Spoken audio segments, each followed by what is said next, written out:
नमस्कार मंडळी. मी तुमची लाडकी पद्मजा आज पुन्हा एकदा तुमच्या भेटीसाठी आणि आमची छोटू ब्लॉगर पण आज आहे तुमच्यासोबत छोट्याशा छान छान गप्पा मारायला. ॲक्च्युली आजचा विषय असा आहे की एक बाईपण जे असतं त्या बाईपणाला पूर्णत्व तेव्हाच येतं जेव्हा एक बाई आई होते, जेव्हा तिला आई पण भेटतं. आणि माझ्यासाठी आज खूप खास दिवस आहे कारण आजच्याच दिवशी ह्या पाहुण्यांनी मला आई पण दिलं होतं आणि माझं बाई पण पूर्णत्वाला नेलं होतं. सो मी खूप खूप थँकफुल आहे देवाची की देवानी एवढं गोंधुलं माझ्या पदरी टाकलं. कारण की खूप ठिकाणी आपण असे बघतो खूप जणांना नवस करून देव धर्म तपस्या दुनियादारी सगळं करूनही मुलं होत नाही. पण मी स्वतःला खूप नशीबवान समजते. एवढी गोड वाघीण देवानी माझ्या नशिबात लिहिली होती, माझ्या पदरात टाकली होती. आपण म्हणतो ना आयुष्यामध्ये कोणाचं येणं विनाकारण नसतं, तर आयुष्यामध्ये ॲक्च्युली कोणाचंच येणं विनाकारण नसतं. मला आता माझ्या आयुष्यामध्ये अशी काही लोक आहेत की ज्यांचा मी खूप जास्त तिरस्कार करते, बट मी थँकफुल आहे देवाची की त्यांना माझ्या आयुष्यात पाठवलं. जर ती व्यक्ती माझ्या आयुष्यात आली नसती तर आज ही माझ्या आयुष्यात नसती. माझ्या जगण्याचं कारण माझी मुलगी माझी आस्था. आज तिचा वाढदिवस आहे आणि ॲक्च्युली आपण म्हणतो ना की मी कोणाचं वाईट नाही केलं तर माझं नक्कीच वाईट होणार नाही. आणि ही गोष्ट या गोष्टीवर माझा पुरेपूर विश्वास बसत जातो, कायम वाढत जातो. कारण देव माझ्यासमोर तसे इन्सिडेंट आणून ठेवतो. आज जगामध्ये तुम्ही बघताय किती साऱ्या घटना घडत आहेत. आत्ता रिसेंटमध्ये घडलेली मालेगावची एक घटना, मला असं वाटतं की देव त्याच्याच घरामध्ये मुलगी जन्माला घालतो ना ज्याच्यामध्ये सांभाळण्याची कुवत आहे. पण सांभाळायचं म्हणजे काय करायचंय तर मी आवाहन करते सगळ्या मुलींच्या आईवडिलांना, मी आवाहन करते तुम्ही एक मुलगी वाढवता याप्रमाणे तुमच्या मुलीला वाढवू नका. माझं स्वतःचं वैयक्तिक असं मत आहे की एक मुलगी नाही, तुम्ही एक वाघीण पाळा, तुम्ही एक वाघीण लहानाची मोठी करा.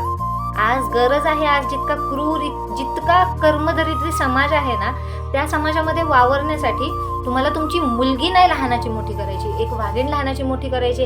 तिला तुम्ही शिकवा, तिला तुम्ही ही समज द्या.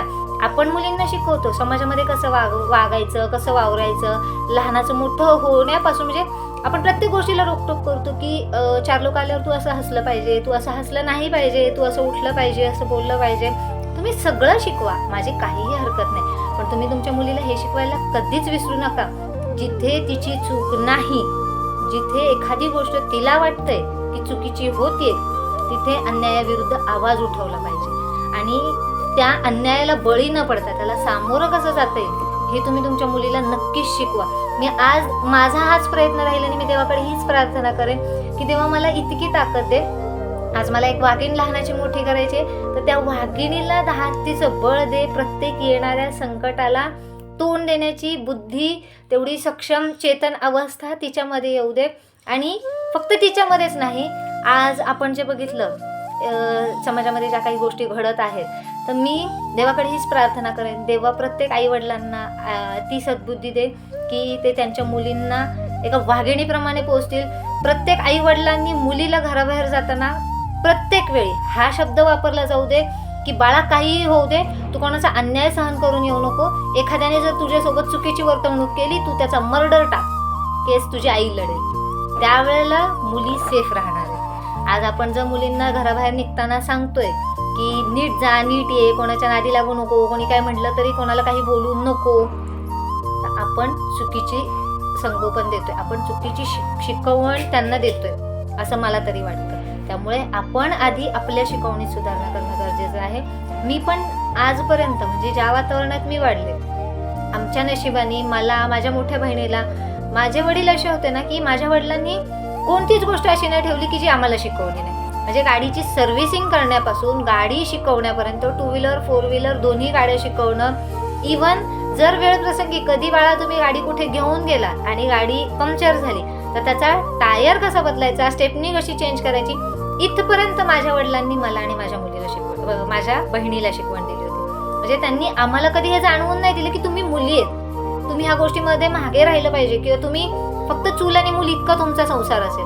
माझ्या वडिलांनी मला, माझ्या बहिणीला, आम्हाला बहिणींना ही शिकवण दिली की काहीही असू दे तुम्ही इक्वल आहे. त्यांनी आम्हाला कधी फेमिनिझम किंवा असं जेंडरवरून जज करणं, तुम्ही मुलगी आहे तो मुलगा आहे, असं माझ्या वडिलांनी तर कधीच केलं नाही. आणि मीही माझ्या मुलीच्या बाबतीत कधीच करणार नाही. नशिबाने देवाने मला एक इतकी सुंदर माझ्या पदरामध्ये एक परी टाकलेली आहे, जिला मला वाघिणीप्रमाणे वाढवायचे. आज मी माझ्या मुलीला सांगताना प्रत्येक वेळी हेच सांगते की तू काहीही असू दे, बाहेर काहीही होऊ दे, तू आडवा तिडवा फाडून ये, एखाद्याच्या डोक्यात दगड घालून ये, तुझी मम्मा सगळं सांभाळून घेईल. आज मला माहिती आहे की खूप लहान आहे, हे वय नाही आहे तिचं तिला हे सांगण्याचं, पण आज बाहेरचं जे वातावरण आहे त्या वातावरणामध्ये तुम्हाला ही शिकवण ह्या वयापासून देणं खूप गरजेचं आहे. कारण की ज्या गोष्टी घडत आहेत समाजामध्ये त्या गोष्टी वय बघून नाही केल्या जाते. सो तुम्ही सुद्धा शिकवण देताना वय बघून